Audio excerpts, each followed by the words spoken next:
Quantos querem ouvir a voz do Senhor nessa noite? Glória a Deus! Eita, todo mundo quer galardão.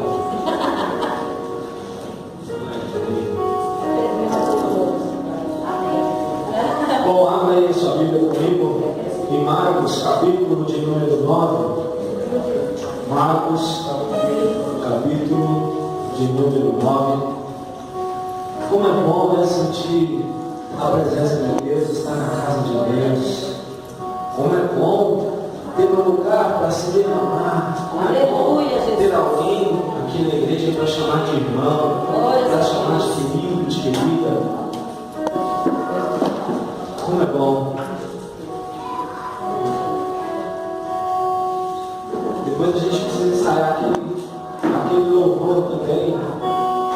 Bom, estamos aqui louvando a Deus. Glórias a Deus. Podendo exaltar teu santo nome. Bom, cada um seu quadrado, aqui para pregar e para cantar. Quem encontrou em Marcos capítulo 9? Amém. Isso. Amém quer dizer no caso sim, aí, né? Eu achei. Glória a Deus. Marcos capítulo 9. Nós vamos ver o verso 14 a seguir. Marcos capítulo 9, do verso 14 a seguir. Quando chegaram onde estavam os outros discípulos, viram uma grande multidão ao redor deles e os mestres da lei discutindo com eles. Logo que todo o povo viu Jesus, ficou muito surpreso e correu para saudá-lo. Perguntou Jesus: o que vocês estão discutindo? Um homem no meio da multidão respondeu: Mestre, eu te trouxe meu filho, que está com um espírito que o impede de falar.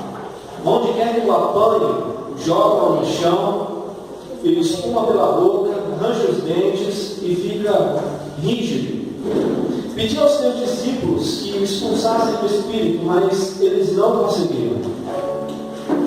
Respondeu Jesus: ó geração incrédula, até quando estarei com vocês? Até quando terei que suportá-los? Tragam-me um menino. Então eles o trouxeram. Quando o espírito viu Jesus, imediatamente causou uma convulsão no menino. Este caiu no chão e começou a rolar, espumando pela boca. Jesus perguntou ao pai do menino: há quanto tempo ele está assim? Desde a infância, respondeu ele. Muitas vezes esse espírito o tem lançado no fogo e na água para matá-lo. Mas se podes fazer alguma coisa, tem compaixão de nós e ajuda-nos. Se podes, disse Jesus, tudo é possível àquele que crê. Imediatamente o pai do menino exclamou: creio, ajuda-me a vencer a minha incredulidade. Glória a Deus. Quando Jesus viu que a multidão estava se juntando, repreendeu o espírito imundo, dizendo: espírito mudo e surdo, eu ordeno que o deixe e nunca mais entre nele. O espírito gritou, agitou-o violentamente e saiu. O menino ficou como morto, ao ponto de muitos dizerem: ele morreu. Mas Jesus tomou pela mão e o levantou, e ele ficou em pé. Aleluia. Vai, querido. Estamos diante da tua palavra, diante, Senhor, da tua presença, diante, Senhor, daquilo que o Senhor já tem feito, diante da tua manifestação em nós, através de nós e entre nós. Fica difícil de segurar emoções, fica difícil, Senhor, de não se desconcentrar por alguns instantes e simplesmente querer se prostrar e o adorar e isso. Aleluia, verdade. Como é bom sentir a tua doce e santa presença. O meu corpo não consegue se conter diante de um pequeno toque seu. Mas eu te peço em nome de Jesus, aqui está a tua igreja, que veio essa noite ouvir a tua voz mais uma vez. Fala conosco, é o que nós pedimos, em nome do Pai, do Filho e do Espírito Santo. Amém. Queridos, hoje nós vamos começar aqui uma série de mensagens com esse tema. Cadê o tempo? As grandes batalhas de um verdadeiro cristão. Durante alguns dias nós vamos estar falando aqui, conversando, pregando sobre quais são as verdadeiras batalhas de um verdadeiro cristão. E quando o Senhor me deu esse tema, se tem cristão verdadeiro, porque também tem falso cristão. O falso cristão, ele leva uma vida de qualquer jeito. Ele não está preocupado com nada.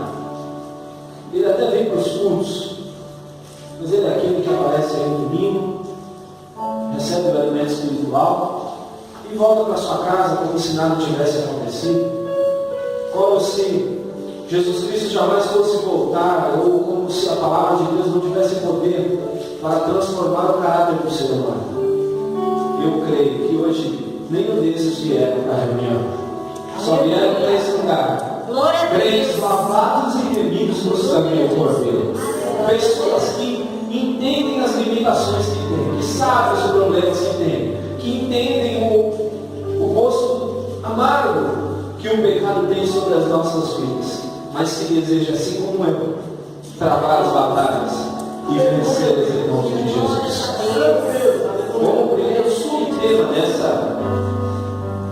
dessa série de mensagens, hoje nós vamos falar da batalha do verdadeiro cristão contra a incredulidade.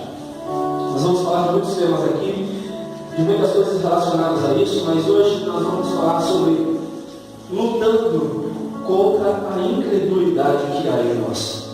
É verdade que você já venceu uma parte dessa incredulidade quando levantou a sua mão e recebeu Jesus como o único e suficiente Salvador da sua vida. É bem verdade que há em você resquícios de fé.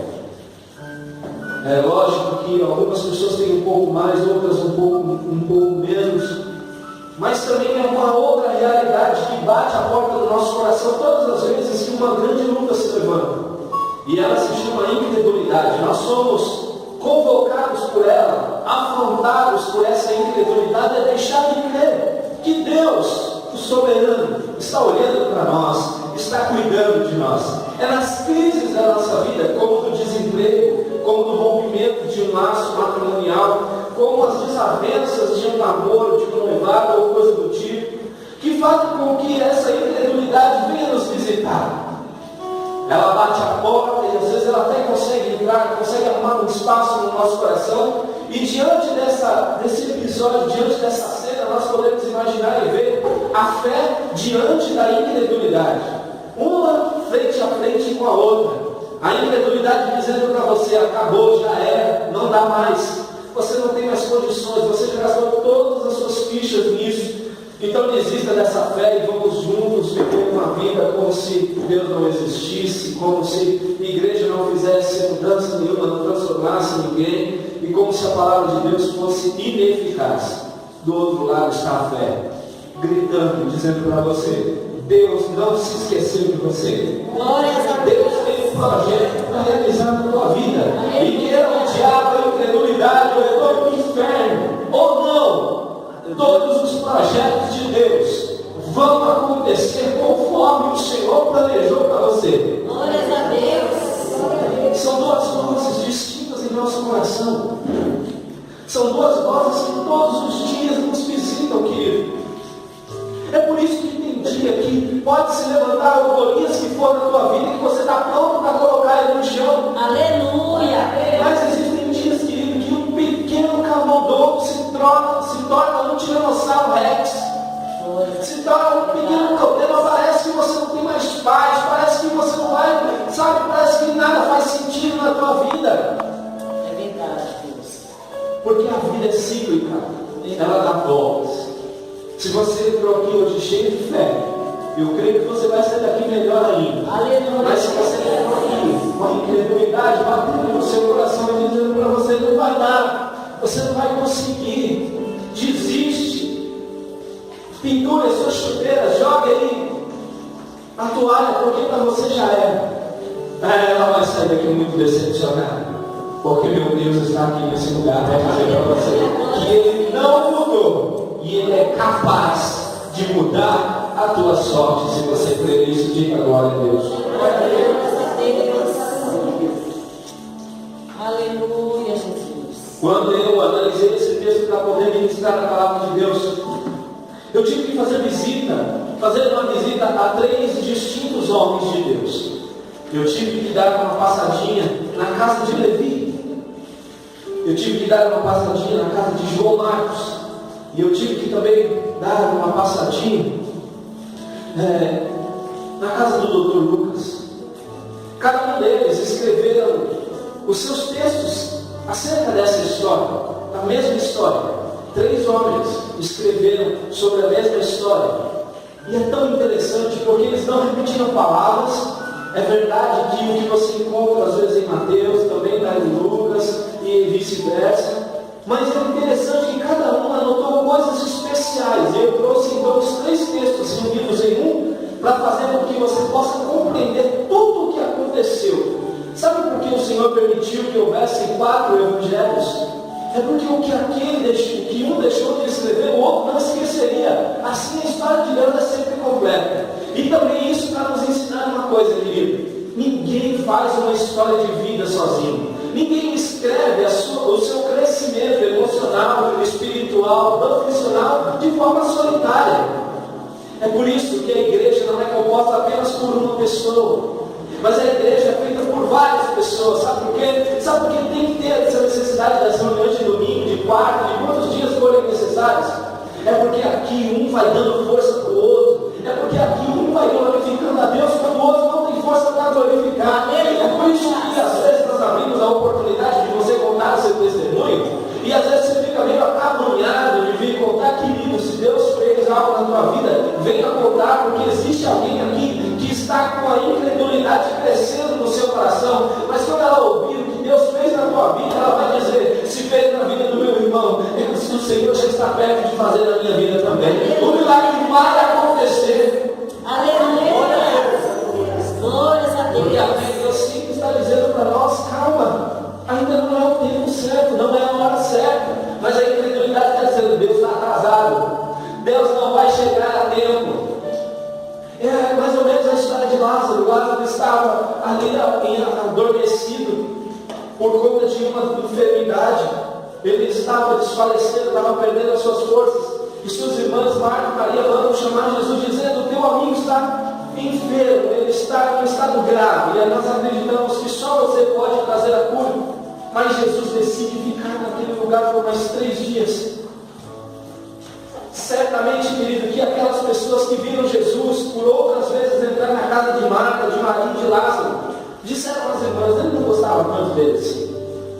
Ou então disseram para ela, olha, não me incomoda mais Jesus, porque já era. Seu irmão acabou de falecer.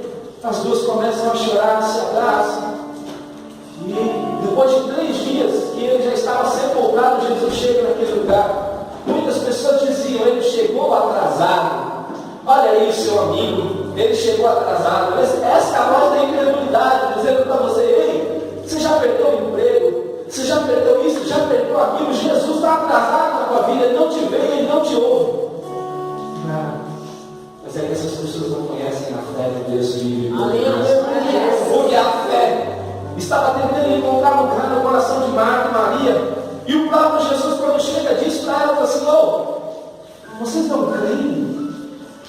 Aqueles que creem em mim, ainda que esteja morto, viverá. Glórias a Deus. Mas a incredulidade já tinha chegado na frente e dito a elas assim, ele já morreu, agora não tem mais jeito.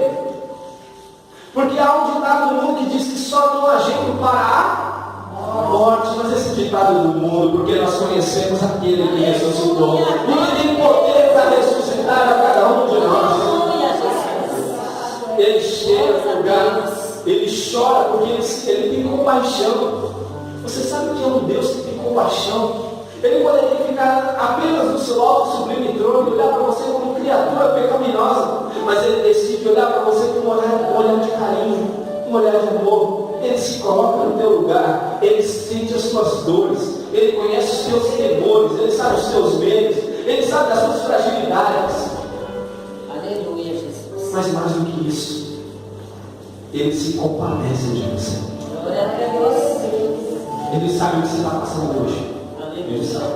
Glória a Deus. Ele se importa com o que você está passando hoje. Aleluia. Tanto Ele se importa que Ele preparou esse culto para você ouvir essa palavra e sair daqui Aleluia, Jesus.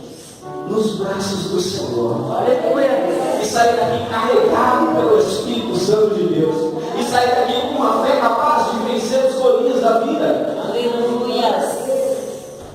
Ainda que tudo pareça perdido aos seus olhos, lembre-se, Deus está no controle da tua vida, da tua história. Deus está no controle. Pois bem, passando na casa desses homens, passando na casa de Marcos, como que foi a leitura que nós fizemos aqui, nós vemos que Marcos ele escolheu essa leitura para fazer oficialmente, porque é uma leitura mais detalhada, que fala de muitas coisas interessantes. Esse texto fala que e deixa eu explicar para você o que aconteceu momentos antes de Jesus chegar nesse local. Ele estava no monte com 3 discípulos em especial, Pedro, Tiago e João. Jesus leva esses 3 para um lugar um pouco mais distante do monte e ele se transfigura diante deles. O que é a transfiguração, pastor? Deixa eu te explicar. Jesus mostrou para esses discípulos um pouquinho da glória que ele teria depois de ressurreto.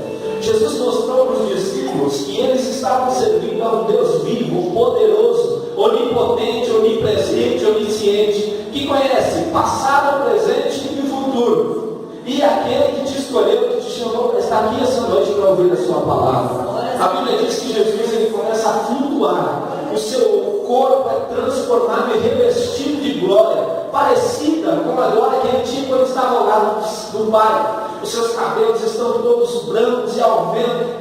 O seu rosto brilha como o sol ao meio-dia. Os seus pés estão tão reluzentes como um latão que acaba de sair do forno. Ele está vestido com um linho que não foi tecido na terra, mas no céu. Ele tem um cinturão de ouro. Ele tem um cinturão preparado. Ele tem uma palavra afiada de 2 gumes que sai da sua boca. Quem viu algo parecido foi João lá na ilha de Patmos, quando Jesus aparece para ele para revelar o Apocalipse. Os discípulos estão atônitos e ainda mais ele recebe 2 visitas: Elias e Moisés, a lei e os profetas. Aleluia. Os 2 estão ali diante do Messias. E quando Pedro, não sabendo o que fazer, disse: Senhor, vamos construir uma cabana e vamos morar aqui para sempre, porque eu jamais quero sair da tua presença. Queridos, eu não sei se você sabe disso, mas existem pessoas na igreja que o único momento de paz que tem na vida é quando estão aqui nessas 2 horas de culto. Existem pessoas que gostariam e desejariam que esse culto jamais acabasse, que esse culto durasse 24 horas, para que a pessoa pudesse estar 24 horas ouvindo a palavra de Deus, cantando louvores a Deus, porque quando ela sai dessas portas para fora, quando ela volta para a realidade da vida dela, a vida dela é triste, a vida dela é infeliz, a vida dela é sem paz. Glórias a Deus. É que ela não percebe que quando ela sai por essas portas para ir embora, ela não vai sozinha. Aleluia. A Bíblia diz que o Senhor envia, pelo menos para cada um crente que vem aqui, tem 2 anjos te guardando, pelo menos, e que eles te acompanham. Aleluia, Deus. A presença do Senhor está sempre com você. Aleluia. É por isso que você não foi destruído ainda. Mas a história que vai nos dizer, indo para o texto, a Bíblia diz que depois da transfiguração, Jesus volta ao normal, os discípulos estão impactados pela glória do Senhor, não todos, apenas 3. E sabe por quê? A Bíblia diz que o Senhor não faz acepção de pessoas, ou seja, Ele não escolhe você porque você é mais bonitinho. Mas a Bíblia também nos revela que Deus tem pessoas que se chegam mais perto dele, pessoas que buscam uma intimidade maior com Ele. A essas pessoas, Jesus se revela de maneira poderosa. A essas pessoas, Jesus prepara experiências sobrenaturais. Glórias a Deus. E esses 3 que haviam alcançado do conceito do Mestre um patamar mais elevado de amizade, de dedicação. São esses 3 escolhidos para verem Jesus na sua glória. Mas quando eles descem do monte e se reúnem com os outros discípulos estão com problemas. Há um homem e um menino, um rapaz, que estão diante dos discípulos. Há uma multidão debatendo, discutindo, há mestres da lei discutindo com os discípulos. E Jesus chega no meio dessa multidão, no meio desse alvoroço, descendo do monte, vindo da sua glória, e pergunta: o que vocês estão fazendo? O que vocês estão discutindo? E um homem aqui, um pai, desesperado, ele diz: Senhor, eu tenho um grande problema. Meu filho está possuído por um espírito demoníaco. Eu trouxe aqui na esperança de que os seus discípulos pudessem libertá-lo desse mal, mas eles não conseguiram. Senhor, se o Senhor puder fazer alguma coisa por nós, compadece de nós e faz alguma coisa. Jesus disse para ele: se eu posso, tudo é possível para aquele que crê. Glórias a Deus. Diga isso para a pessoa que está dizendo: tudo é possível para aquele que crê. Então olhe para mim.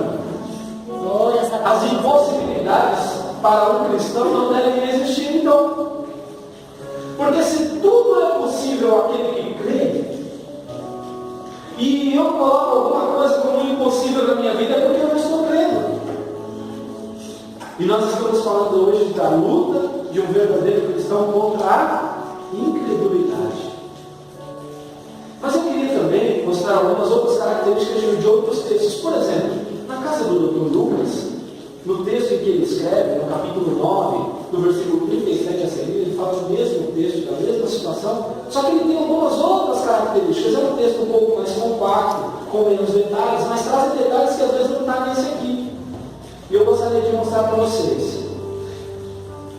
No texto de Lucas, o homem, ele chega, ele dá um brado no meio da multidão e ele diz: Mestre, rogo-te que dês atenção ao meu filho, pois é o único que eu tenho. Esse detalhe não é mencionado aqui em Marcos, mas ele vai mencionar esse detalhe e vai enriquecendo o nosso conhecimento da palavra de Deus. Porque aqui ele está dizendo: ele é o único que eu tenho. É um pai que só tem apenas um filho. É mais um detalhe para a gente guardar. Nesse texto, ele também fala uma coisa muito interessante, que ele diz assim: um espírito o domina, de repente ele grita, lança-o em convulsões e o faz espumar, quase nunca o abandona e o está destruindo. Nesse texto, Lucas ele é mais enfático em dizer quais os sintomas reais que aquele menino está apresentando, até porque Lucas era médico. Ele vai dizer que o menino tinha ataque de epilepsia. Alguém conhece alguém epilético? Já viu? As pessoas geralmente têm convulsões, elas espumam pela boca. Você tem que tomar cuidado para a pessoa não se machucar, para a pessoa não. Eu não sei se nesse caso, talvez a minha possa até me ajudar, não sei se nesse caso ali enrola, não sei se acontece em alguns casos, né? Mas não é comum. Certo. Então, mas há cuidados especiais que tem com a pessoa, para que ela não possa ficar sufocada com a sua saliva ou alguma coisa do tipo. E você tem que tomar aquelas precauções, porque normalmente os casos de epilepsia, as crises, as convulsões são rápidas. Não é uma coisa que fica muito tempo, normalmente é rápido, certo? Só que nesse texto de Lucas, o pai vai dizer: quase nunca o abandona. Era um rapaz, você imagina, querido, eu quero que você empreste o seu coração e a sua mente para mim por um instante. Eu imagino esse pai, anos atrás, eu não sei qual é a idade desse jovem, poderia ter 12, 13, 15, 20 anos de idade, não sei. Mas eu queria que você voltasse comigo quando a mãe dessa criança estava gestando. Os planos, o pai arrumando o quartinho, preparando as coisas para a chegada da criança. A felicidade no lar. Até porque depois desse filho eles não teriam outro, era só esse filho, né? Até aqui. E aí chega o dia, os preparativos. As parteiras entram no quarto e fazem toda a preparação. E a criança vem ao mundo, é um menino.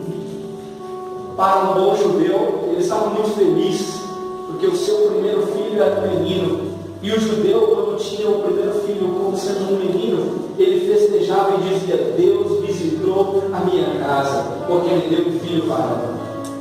Eu imagino a criança começando a crescer normalmente. Eu imagino a criança dando os primeiros passos, papai e mamãe ali. Naquela época eles não tinham Facebook para estar postando toda hora o desenvolvimento da criança, mas a felicidade estava estampada no rosto daquela família. Algum tempo se passa, a criança crescendo normalmente, talvez o pai contando histórias para o filhinho dormindo, falando para ele das maravilhas do Deus de Israel. O menino adormece e vai dormir. O quarto um pouquinho distante, do lado do quarto do casal. Eles também vão dormir. A esposa dizia: e o menino como está? Ela disse: não, está bem, já está dormindo. E eles vão se deitar.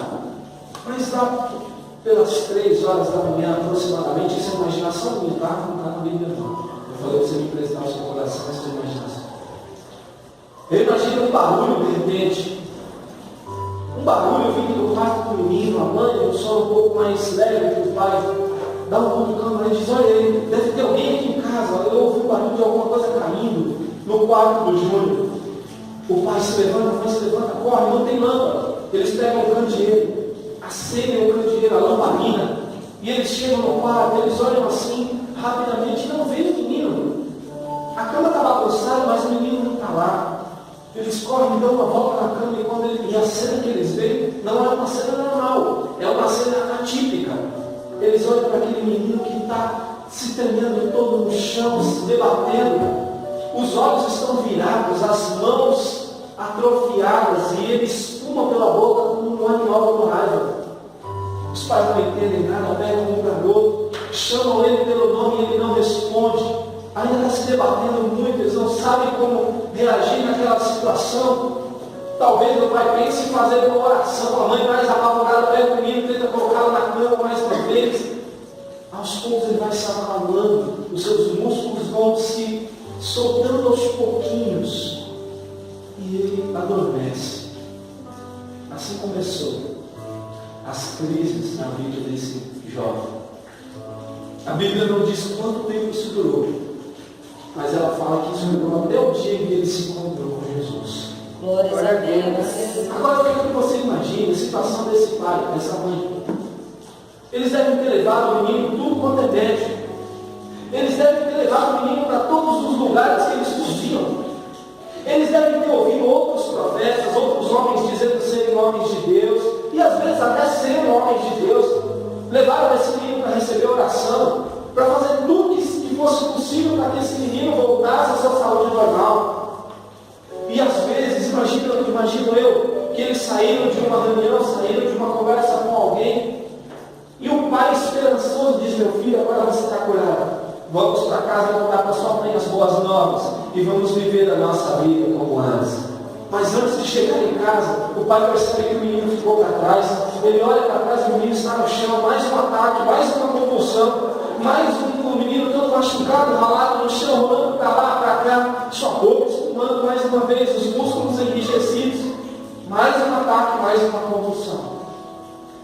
Eu imagino esse pai, dia após dia, recebendo uma visita da sua casa. Não eram os amigos para consolar, não eram os vizinhos para fazer um bolinho e fazer festa. Não, era a dona incredulidade, batendo na porta do coração dele dizendo: não dá mais, seu filho já era. São anos e anos dessa vida, e você vai viver assim eternamente, e ele também. Imagina a incredulidade entrando cada vez mais no coração daquele homem e tirando o espaço da fé. A cada dia a fé tentando dizer àquele homem: é possível, calma, vai chegar no seu momento. O seu filho não, a história do seu filho não termina assim. Mas a incredulidade foi tomando lugar, e a fé foi ficando cada vez menor no coração daquele homem. Não me espantaria se ele fosse procurar alguém que fazia magia, alguém que consultava o tarô, os búzios. Não me espantaria, sabe por quê? Porque um pai desesperado e sem ter o coração voltado para Jesus, ele busca qualquer coisa, querido. qualquer coisa. Até uma mãe de santo, dessas aí catimbozeira, se ela tiver um filho com um problema que esses demônios não puderem resolver, e falarem para ela que na igreja está havendo um culto especial de cura, é muito provável que você veja ela cruzar essas portas com a criança nos braços. É bem provável que meu Jesus tenha misericórdia e cure essa criança da enfermidade. Mas a mulher não vai querer saber nada de Jesus, ela não quer Jesus, ela só quer a solução para o seu problema. Assim é a vida de um cristão que busca Deus sem conhecimento pleno de quem Ele é e do que Ele pode fazer. Existem pessoas que vêm para a igreja logo nos tempos, porque precisam de um favor, porque precisam de uma ajuda, porque precisam de um socorro. Mas o verdadeiro cristão, ele vem na igreja para adorar a Deus. Ele vem na igreja não porque ele quer algo de Deus, porque ele sabe que ele não merece, mas ele vem na igreja porque sabe que ele merece toda a honra, toda a glória, toda a majestade e todo o louvor. Você concorda com isso? Glórias a Deus. Aleluia, Senhor. Aleluia. Infelizmente, nos dias atuais, buscamos a Deus por aquilo que Ele pode fazer. Mas em nome de Jesus, ainda que fique eu e mais uns 2 ou 3 aqui, a mensagem não vai mudar. Aleluia. Ele pode. Glória a Deus. Ele pode. Ele vai. Mas ainda que Ele não faça, Ele continuará sendo adorado nesse lugar. Aleluia.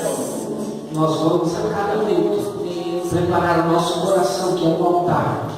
E nós vamos oferecer um sacrifício vivo, santo e agradável a Deus, que é o nosso culto nacional.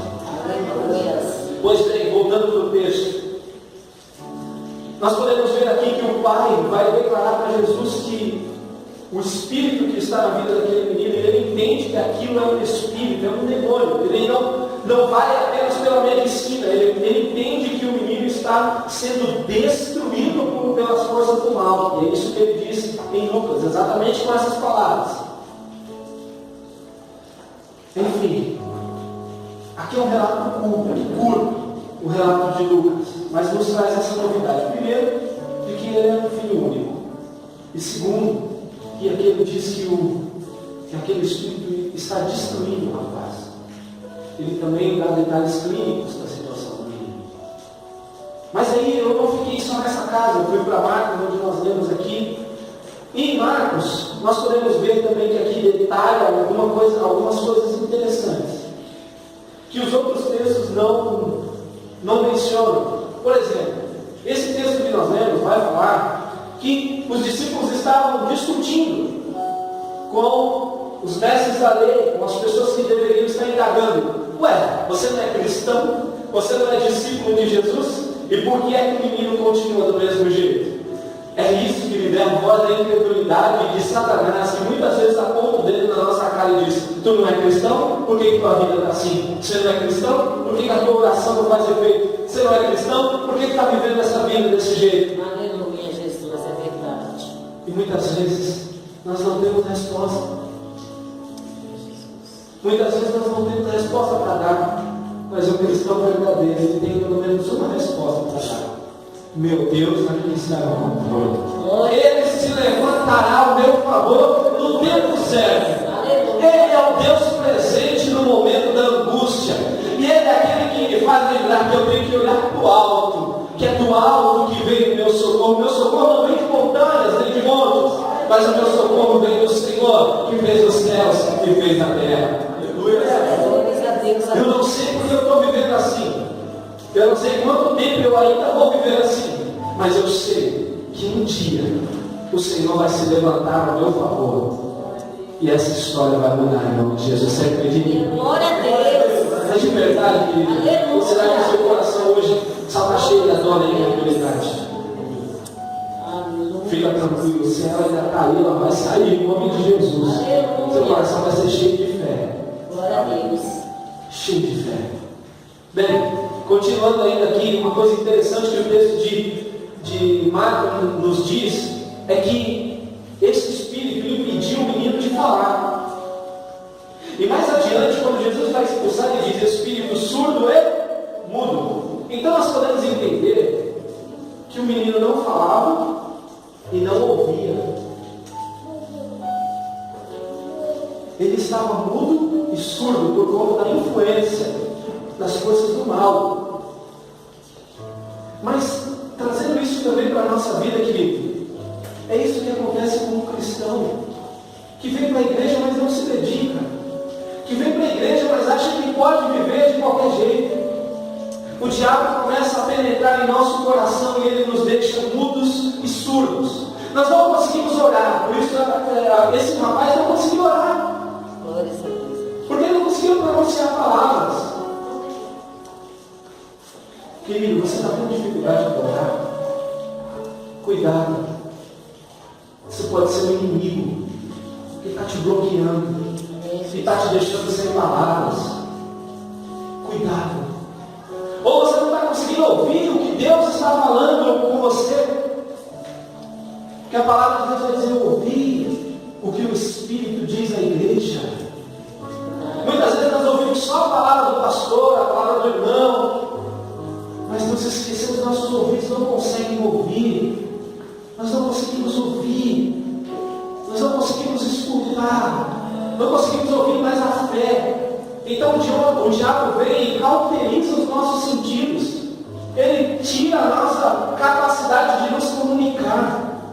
A gente não consegue falar. E a gente também não consegue ouvir. Esse rapaz estava desse jeito. Além de sofrer de crise de epilepsia. Além desse espírito não deixar. Ele não tinha uma epilepsia normal, que acontece ocasionalmente, mas era constantemente. Agora imagina a dor do pai e a dor da mãe. Não é só ataques que o filho tem, mas ele não fala mais, ele não escuta mais, ele está verdadeiramente vegetando. E o que me entristece, o meu coração, é que muitos filhos do Pai que estão na casa de Deus estão assim, estão vegetando. E você acha que Jesus te tirou de onde você estava para te deixar vegetando? Glória a Deus. Você acha que todo o trabalhar de Deus na tua vida, te moldando, te preparando, é para te deixar aqui vegetando? Aleluia, Jesus. Ele disse: eu vim para que vocês tenham vida e a tenham com abundância. Em uma outra versão vai dizer: e a tenham em plenitude, que vocês tenham vida plena. E vida plena, querido, só tem quem está ligado ao Deus Todo-Poderoso, aquele que fez os céus e a terra. Só quem está ligado em Deus tem vida plena, porque quem não está ligado tem uma vida passageira. Glória a Deus, aleluia. Morreu, acabou. Mas nós estamos enxertados na videira. Aleluia. Através de Jesus, nós fomos adotados como filhos amados do Senhor. Glórias a Deus. Nós temos um irmão mais velho cuidando de nós. Nós temos o Espírito de Deus em nós, operando em nós, através de nós e em nosso meio. Glórias a Deus. Aleluia, Jesus. Glorificado seja o nome do Senhor. Aleluia. E Jesus aqui ele faz também uma coisa interessante, que ele diz assim: ó geração incrédula, até quando estarei com vocês? Até quando terei que suportá-los? Olha, duas perguntas de Jesus. A primeira é: até quando estarei com vocês?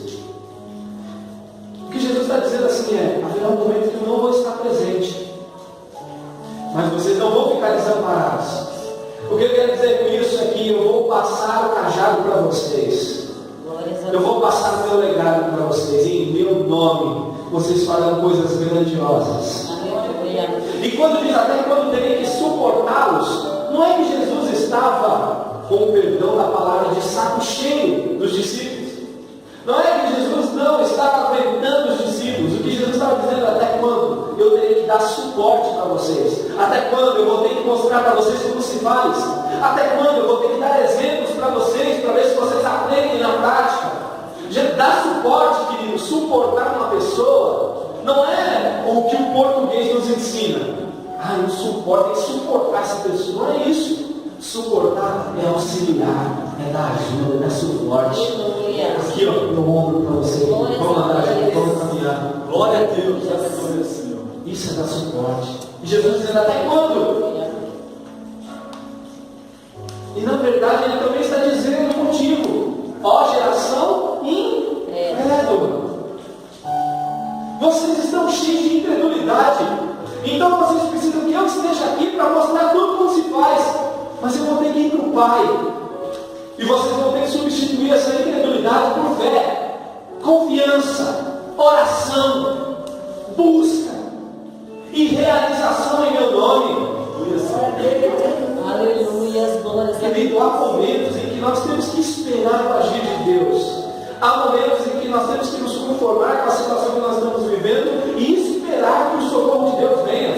Mas há momentos que nós temos que se levantar e ir para a batalha. Há momentos que nós temos que pegar a espada. Há momentos que nós temos que usar o escudo para apagar os dardos inflamados do maligno. Há momentos que nós temos que ir para a batalha. Glórias a Deus, aleluia. E muitas vezes, em muitas igrejas por aí, você vai ouvir sobre batalha contra um possível inimigo. E às vezes as pessoas dão até nome para o teu inimigo. Ah, o inimigo é aquele que tem inveja de você, aquele, né, que te viu passar na prova e não te ajudou e tal. Não, esse não é meu inimigo. Esse daí é uma pessoa que é digna de dó, digna de misericórdia, porque ela não conhece Deus que você conhece. Glórias a Deus. E a tua oração não deve ser de vingança, Aleluia, Jesus. mas deve ser: Senhor, permita que através da minha vida, essa pessoa que não gosta muito de mim, que não vai muito com a minha cara, que ela possa não olhar para a minha cara, para o meu rosto, mas que ela possa enxergar a tua face em mim.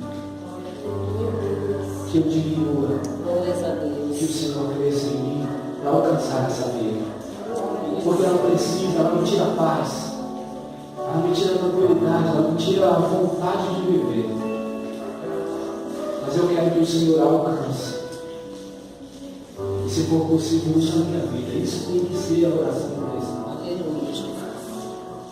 A oração do cristão não é para amaldiçoar ninguém, é para abençoar. Nós fomos chamados para abençoar. Amém? Amém. Eu creio que o Espírito Santo está falando com você. Aleluia. Glória a Deus. E aqui ele conta a história detalhada. Nesse texto, o pai, quando Jesus pergunta para o pai assim, há quanto tempo ele está assim? No primeiro nós vimos que ele era filho único. Nesse texto, Jesus pergunta para ele assim, há quanto tempo ele está assim? E o homem vai dizer, desde a infância. Isso nos dá pistas de que, se ele falou desde a infância, o menino tinha acabado de sair da infância, já fazia um tempo. Porque se ele fala, não, desde o ano passado, desde alguns meses, mas ele vai dizer, desde a infância, desde pequeno, eu sofro com meu filho, a dor está muito grande. Se o senhor tiver como fazer alguma coisa, ele perguntou para a pessoa certa. Muitas vezes, quando nós estamos passando por um problema, cheios de aflição, de medo, de pavor, a gente acaba perguntando das pessoas erradas.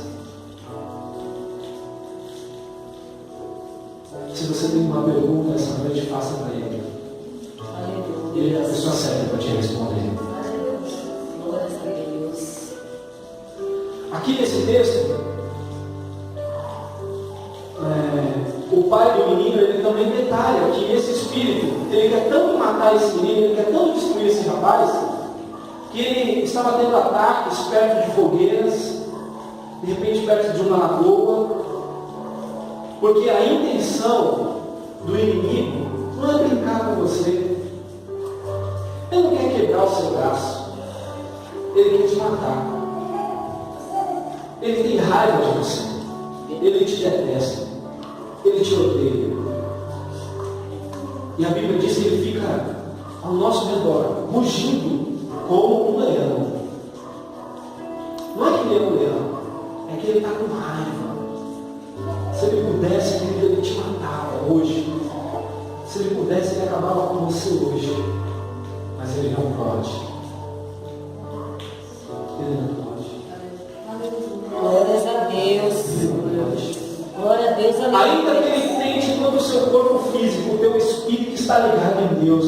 É por isso que o cristão, querido, não está impedindo de sofrer um acidente. chave. Ser cristão é ter pacto com o Deus dos exércitos, o Deus da nossa salvação. Aquele que prometeu é fiel para cumprir. Aquele que começou a boa obra na tua vida, querido, Ele não vai deixar mal acabado. Ele vai completar. Você crê? Abra a glória a Deus. Esse glória a Deus foi para quem está cheio de incredulidade. Agora, glória a Deus para o Senhor, para aqueles que têm fé, amém? Glória a Deus. Pois bem, a chave desse texto aqui, para mim, é quando Jesus diz assim: tudo é possível que crê. E o texto vai dizer: imediatamente o pai do menino exclamou: creio. Senhor, eu creio. Mas olha que interessante, ele fala creio, e em seguida, ajuda a minha incredulidade. Ajuda-me a vencer a minha incredulidade. Parece uma frase antagônica. Uma frase que começa dizendo uma afirmação, creio. Mas o que vem depois do creio demonstra totalmente o contrário daquilo que a pessoa disse. Sim ou não? Sim. Porque ele disse eu creio, mas em seguida, ajuda-me a vencer a minha incredulidade. Ele está dizendo, creio, e depois ele diz, eu não creio muito. Eu estou precisando da tua ajuda para vencer a incredulidade. Sabe por quê? Quantos anos esse homem deve ter sofrido? Quantos projetos engavetados para a vida daquele rapaz? Porque todo pai, mesmo que saiba e dê de verdade do filho escolher o seu futuro, todo pai planeja um futuro para os filhos. Todo pai, toda mãe. É verdade, e graças a Deus que nós temos a mente aberta. E nós vamos deixar os nossos filhos escolherem a carreira que eles quiserem seguir. Mas é verdade que nós traçamos alguns planos para a vida deles.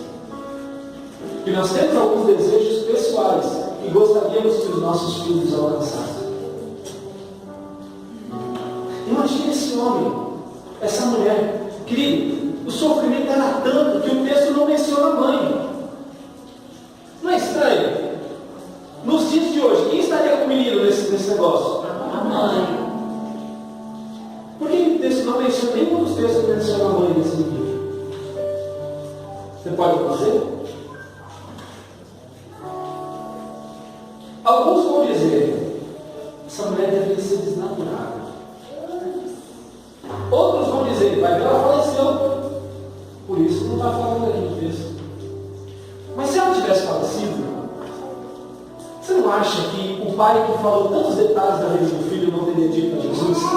Ele é meu filho único, ele está assim desde a infância e eu perdi a mãe dele. Onde estava a mãe desse menino? Onde estava a mãe desse menino nesse momento, nesse dia?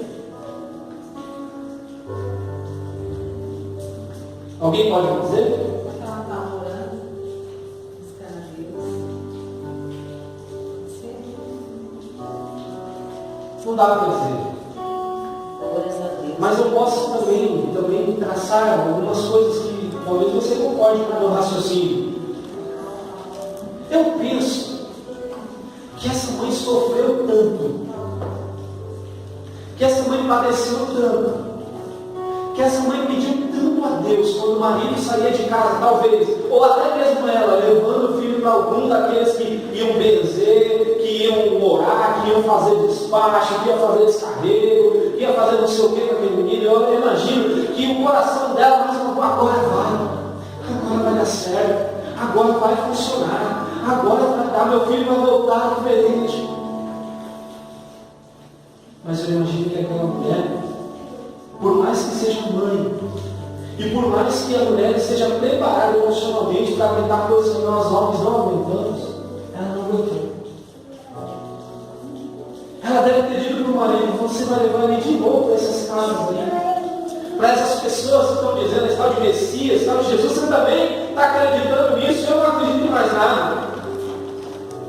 Eu não tenho mais força para viver, talvez essa mulher estivesse vivendo em depressão. Talvez essa mãe não quisesse ver mais ninguém. Talvez essa mãe tivesse ficado dentro do quarto chorando e esperando o menino voltar com o mesmo problema para casa.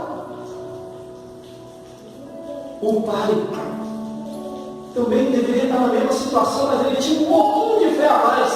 E esse pouquinho de fé fez toda a diferença, querido. Glória a Deus. Fez toda a diferença. Porque fez com que esse homem pegasse o seu filho e levasse mais uma vez. Mas antes de alcançar a sua vitória, antes de alcançar a libertação do filho, a cura do filho, ele vai passar por mais uma decepção. Imagina os discípulos e põe a mão, ó, sai em nome de Jesus, seja curado e não aconteceu nada. Glória a Deus. Decepção. Louvado seja o teu nome, Senhor. Eles estão discutindo. O pai pensando, mais uma vez, eu vou ter que enfrentar aquela mulher e dizer para ela que nosso filho continua na mesa. Não sei mais o que fazer. E ele olha para Jesus, e quando ele vê em Jesus uma possibilidade, quando Jesus diz para ele assim, ele já não tinha fé no coração, mas quando Jesus disse para ele assim, tudo é possível. Glória a Deus. Ele não foi mais um comedor de feijão que disse para aquele homem, tudo é possível para ele. Foi o próprio Deus dizendo, olhando, eu imagino Jesus olhando no fundo dos olhos daquele homem, procurando encontrar algum resquício de fé e não achando mais nada. Jesus vai soprar fé no coração daquele homem, porque ele diz, rapaz, homem, tudo é possível ao que crê. E ele que não tem mais fé nenhuma no coração, ele esboça, sabe? É como se o coração tivesse voltado a palpitar mais uma vez. Ele diz, Senhor, eu creio, só que não posso dizer ao Senhor que todas as lutas que eu enfrentei até aqui me fizeram uma pessoa incrédula. Toda a incredulidade habita no meu coração. Aleluia, Jesus, glória a Deus. Eu creio, porque se eu não tivesse nem um pouquinho de fé, eu voltaria meu filho aqui. Mas eu também preciso de um milagre, não é só meu filho. Eu preciso que o Senhor me ajude a vencer a minha incredulidade. Aleluia, Jesus. Talvez a oração desse homem precise ser a sua hoje. Aleluia. Talvez você esteja aqui na igreja, já viu muitas coisas acontecerem. Já viu irmãos contarem testemunho, já viu irmãos aqui orarem em línguas estranhas, a profetizarem, a receberem uma visitação especial de Deus. E você esteja com a dor da incredulidade aí no seu coração.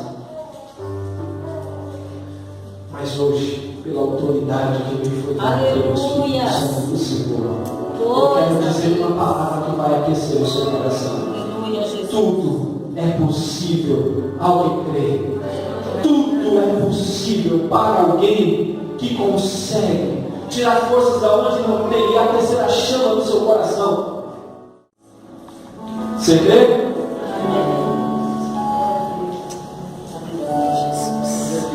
Meu Deus, eu não sei você, eu não sei você. Talvez você esteja ainda pensando na janta, pensando no que vai fazer em casa. Eu estou aqui, eu gostaria que isso não acabasse mais.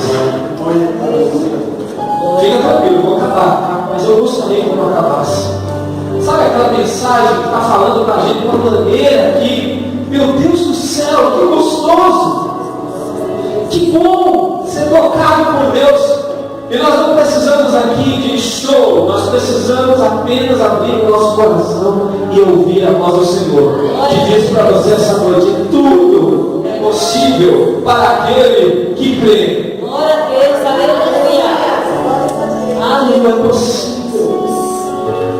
Tudo é possível. Obrigado, meu Deus. E Jesus vê aquele menino, aquela multidão, ele olha para aquele espírito imundo e ele diz: espíritos mudo e surdo, eu te ordeno que deixe esse rapaz e nunca mais você entre nele, nunca mais você vai entrar nesse rapaz. Sabe por quê? Jesus, quando liberta, ele liberta para valer. Jesus não faz meia obra, ele não faz gambiarra, ele faz para valer. Aleluia. Pastor, por que comigo não está sendo para valer, porque você não aceitou Jesus para valer, porque você não está colocando a sua fé em prática para valer, porque você não ora para valer, não lê para valer, não está aqui para valer. É verdade, Deus. Mas o Senhor está te chamando hoje. Aleluia. E dizendo para você: você pode sair dessa situação. Aleluia. Se você quer. Porque tudo é possível. Tudo é possível ao que crê. Glória a Deus. Diga para a pessoa que está do seu lado: é só uma questão de fé. Aleluia. A Bíblia diz que o Espírito gritou, agindo violentamente e saiu. O menino ficou como morto no chão, a ponto das pessoas dizerem: ele morreu. Mas Jesus tomou pela mão, o levantou e ele ficou de pé. Você pode estar caído espiritualmente. Eu não sei qual é o motivo que pode ter te feito, eu estar tentando te fazer cair. Mas eu sei de um Deus que quer te estender a mão e Ele pode te colocar de pé. Ele pode te colocar de pé. Glórias a Deus. É só você fazer um sinalzinho com a sua mão. Dizer: Senhor, eu quero, me coloca de pé. Eu quero estar de pé hoje. Pega nas mãos do Senhor pela Glórias fé. a Deus. Se apoia nele, Ele te pega pela tua mão direita. E Ele te coloca de pé. De pé. Aleluia. De pé, querido, de pé. Deus fala com a gente de pé. Deus nos coloca de pé. Ele quer te ver de pé. Aleluia. De pé, querido, diante dessas circunstâncias, diante dessas dificuldades, diante dos teus problemas, diante da tua saúde debilitada, diante do teu fracasso na vida financeira, emocional, espiritual. Ele quer te colocar de pé nessa noite. De pé. Ele quer te colocar de pé. Ele colocará a sua vida e colocará de pé. Aleluia. Deus quer te ver de pé, querido. Santo é o teu nome, Senhor. Ele te abençoa sentado, te abençoa deitado, te Glórias abençoa a deitado. Deus. Mas Deus quer te colocar de pé. Por isso que as palavras de Jesus para muitas pessoas foi: levanta e anda. Porque Deus quer te colocar de pé. Glória a Deus. Pois bem, nesse texto nós aprendemos que o menino estava mudo e surdo. Nós aprendemos que ele estava assim desde a infância. E nós aprendemos que necessitamos de fé. Para encerrar, quando eu passei na casa de Levi, para quem não conhece Mateus, eu também vi algumas coisas muito interessantes que os outros textos não falaram. Por exemplo, Mateus vai dizer o seguinte: quando chegaram onde estava a multidão, um homem aproximou-se de Jesus, ajoelhou-se diante dele e disse: Senhor, tenha misericórdia do meu filho. Ele tem ataques, está sofrendo muito. Muitas vezes cai no fogo na água. Eu o trouxe aos teus discípulos, mas eles não puderam curá-lo. Respondeu Jesus: ó geração incrédula e perversa, até quando estarei com vocês? Até quando terei que suportá-los? Traga para mim.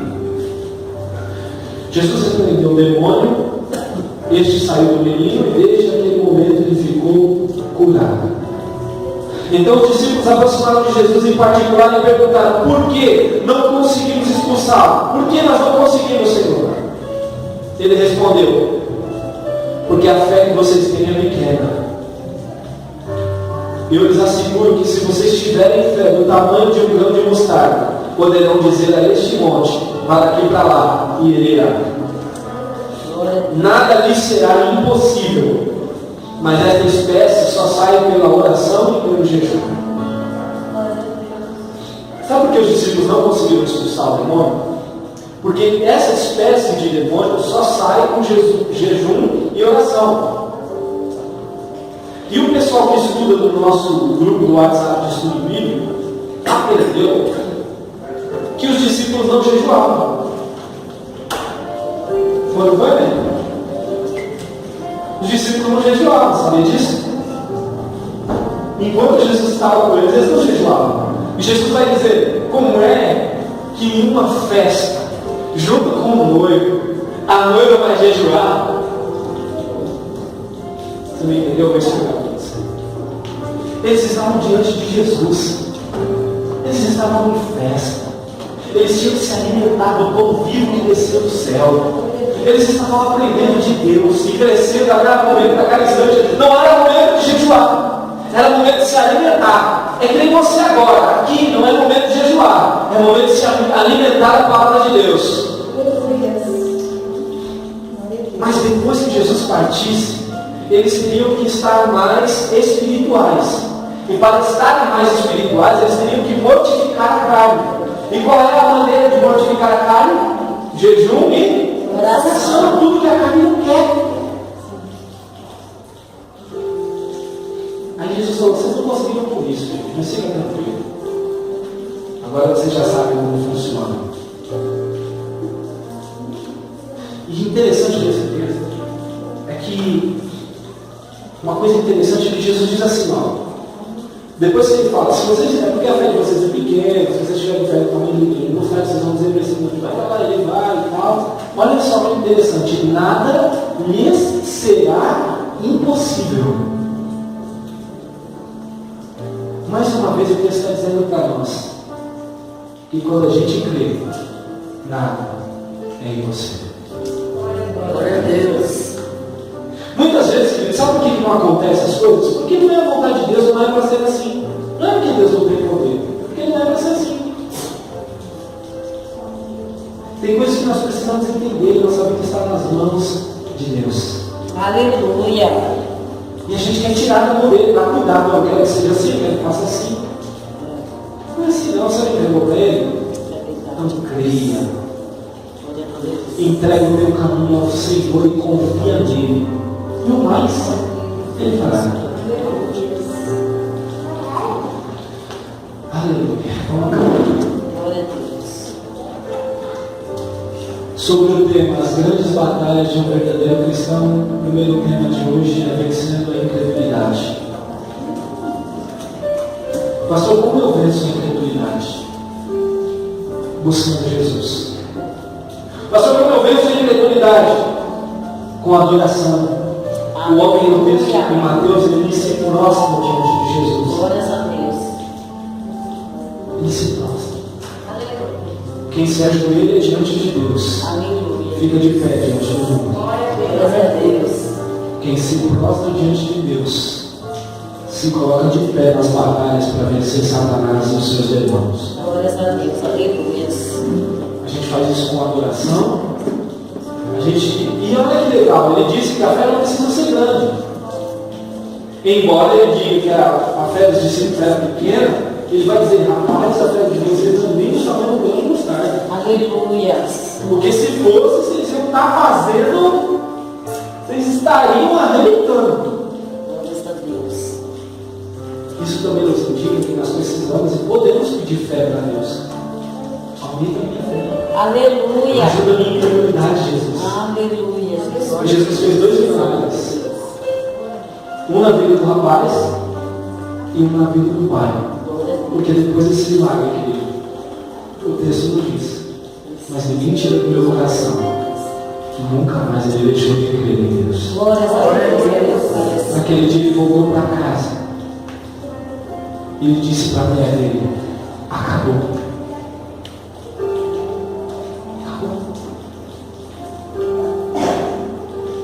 Acabou que ele morreu? Não. Ele está vivo. Aleluia, Jesus. Mas eu vou deixar ele falar com você. O quê? Ele está falando, ele está ouvindo. Agora ele tem vida. E ele tem vida em abundância. Quer voltar para casa assim hoje? Glórias a Deus. Que tal você voltar para casa hoje? Aleluia. Que tal você voltar para casa hoje dizendo que o seu problema com fé acabou? Tem fé, irmão? Tem fé, querido? Glórias a Deus. Chega em casa dizendo hoje acabou. Aleluia. Acabou esse negócio que estava acabando comigo. Acabou. Hoje você vai pisar em Golias como se não fosse nada. Aleluia. Não é emocionalismo, não. Fala lá. Glórias a Deus. Porque Aleluia. se não adiantar, não para de pregar.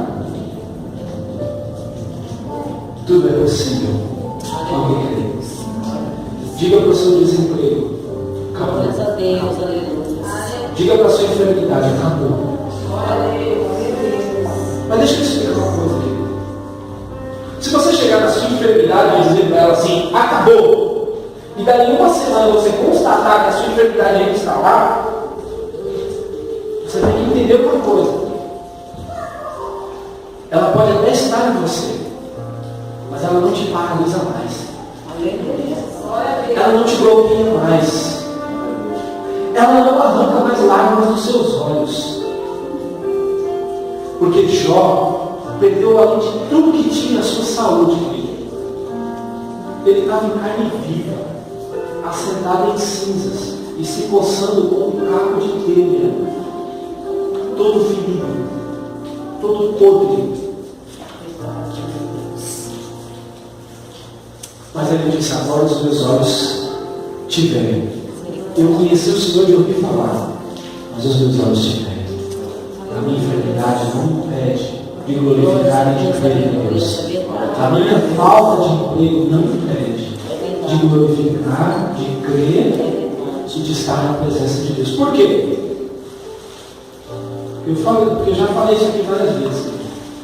Se de repente o pão vier na tua mesa por conta do teu trabalho, você está inserido em uma comunidade.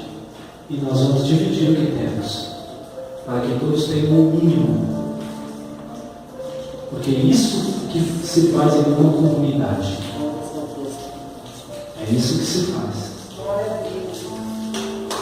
Se o pão na tua mesa está faltando, é porque você não teve humildade suficiente para chegar em mim e falar: eu estou precisando de pão.